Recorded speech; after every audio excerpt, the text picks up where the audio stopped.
ඔයාට සීතලද හිම වැටෙනවද සිංහල අමතකද නිදිමත නෑ වගේද කෑම අමුතුයිද මාවත් අමතකද ලංකාවට ආවම අත් දෙක අල්ලන් යමු අපි ඩ්‍රින්ක් කොමලි ඇති වෙනකන් ඔයාට හදලා දෙන්න කන්නට සැරජාති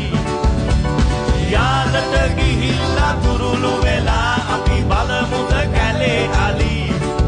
ඉනි රස්නෙට ඔයාට ඉන්නම බැරින යමු අපි නුවර එලි කවින්ද මේ වෙඩින් එකට මාස දෙකක් දීලා අහන ප්‍රශ්න ටිකෙන් ටික ලං වෙද්දී අර ඉන්න බැරි වෙද්දී